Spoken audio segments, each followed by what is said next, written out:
Hey guys, what's up? Tyrone Bray here, founder of Titan Health and Performance, and welcome to this week's health tip.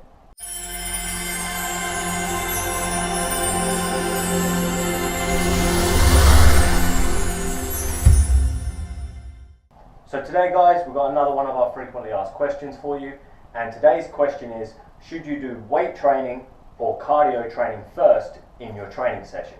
Now, to be honest, in an ideal world, it wouldn't matter because you do them on separate training days. For instance, you might do resistance training on a Monday, cardio on the Tuesday, or vice versa. Then that way, of course, one isn't going to affect the other one too much, if at all, because obviously you're getting this whole day between the two sessions. But if you are somebody that's obviously pushed for time and you have to do them both in the same training session, again, another way that you could avoid it being too much of an issue is, of course, doing something like kettlebell training or resistance training. One of these training methods basically where rest is very minimal and activity level is pretty constant. That way you're going to obviously be getting the resistance training effect, and you're also going to get the cardio training effect because the rest period is so small. That being said, of course, if you're somebody that's doing them separate, as in half the session is dedicated to one and half is dedicated to the other, depending who you ask, you're going to get various different answers. For instance, if you're asking somebody that loves cardio, they're probably going to tell you that cardio training is the way to go. Do the cardio training first, followed by the resistance training. Then you may have, obviously, those that love resistance training telling you to do the weight training first and then the cardio after. Me personally, I also agree that you should do the weight training first. Now, from my perspective, there are a few reasons for this. One, of course, is the metabolic cost. Now, let's say, for instance, your goal is fat loss. Now, if you want to obviously lose body fat, one of the things that you've got to do is obviously remain active in order to obviously increase your metabolic rate. Now, both resistance training and the cardio are going to burn a given amount of calories during the session. Now, ultimately, during this 1 hour period, for instance, you do 30 minutes of cardio, 30 minutes of resistance training. The cardio, for instance, we'll just say you're on the treadmill, you're just going to jog for 30 minutes. Now, technically, you're probably more likely to burn more calories during the session from the cardio training because obviously you're constantly going for 30 minutes. Whereas with the resistance training, you're only going to obviously train for, say, maybe 20 minutes-ish, maybe 25, depending on the length of your rest period. So obviously you've done technically less work with the resistance training and more with the cardio. So the cardio at the moment is winning, it's burning more calories. So if you are somebody that obviously believes in the calories in, calories out theory, then you know if the cardio's done its job during the session, you've burnt more calories from cardio. The difference is the resistance training causes the body to continue to burn calories after the session. Research shows that with cardio training, you'll do your cardio. When you finish, pretty much as you finish, the increased metabolic expenditure returns to normal. Not obviously immediately, but very soon after. Whereas if the stimulus is great enough from the resistance training, you will continue to burn calories anywhere from 8 to 72 hours after the session, depending on which research you're reading.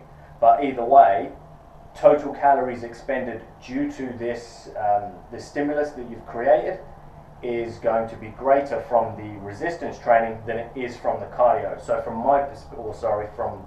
that perspective, in my opinion, it's better to do the weight training first because you can place more emphasis on it and obviously get a greater stimulus. You can put more effort in because you haven't fatigued yourself whilst doing the cardio. The second reason is the stimulus for adaptation. Now, let's say for instance your goal is to put on some muscle. You know, you just want to bulk up a little bit. You may even want to lose a bit of body fat, but either way, your main objective is to pack some muscle on. Now, again, I would recommend you do the resistance training first. Now, the reason for it this time is, of course, as I mentioned a moment ago, you can put more emphasis on the resistance training. You can put more effort in because you haven't fatigued yourself doing the cardio. Now, in order to obviously gain muscle, you have to create a large enough stimulus in order for the body to feel the need to adapt to it. So if I just go in and throw around a a couple of kilos here and there, it's not necessarily going to create a large enough stimulus for muscle gain. But if I do my cardio first and then I try and shift heavy weight, I may not be able to because I'm fatigued. So from that perspective, I recommend also that you do the resistance training first. And finally, my third reason is safety. To be honest, pretty much any time we're talking about resistance versus cardio from a safety perspective, I would always recommend you do the resistance training first. Simply because you don't want to start training, for instance, for strength or power, even fat loss or muscle gain really, if you're fatigued. And obviously then you've got to start throwing around heavy weight. The last thing you want is to be tired and then perhaps lifting weight above your head or squatting, perhaps doing multi-directional lunges, you know, anything that's more complex than the standard cardio on a cardio machine, etc.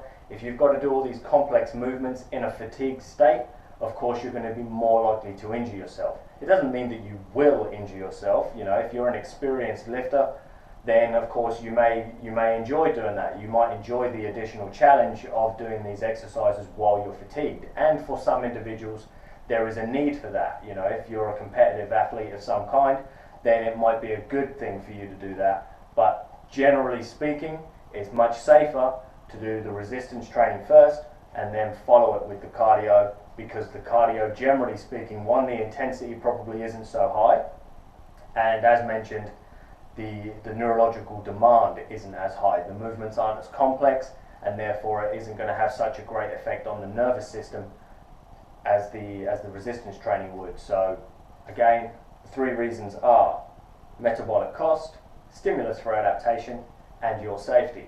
Now, in my opinion, as I say, those are the three main reasons why you should pretty much always opt for resistance training first, followed by your cardio, if you have to do the two of them in the same session.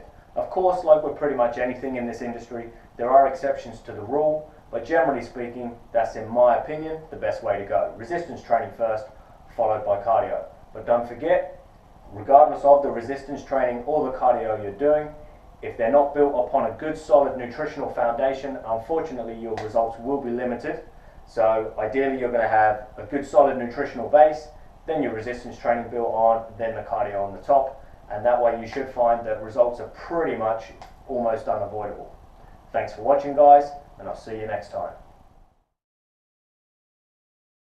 Well guys, hope you liked this video.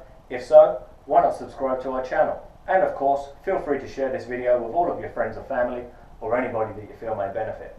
And if you'd like access to exclusive health and or performance advice that I only share via email, get yourselves over to titanhealth.com and sign up for email updates.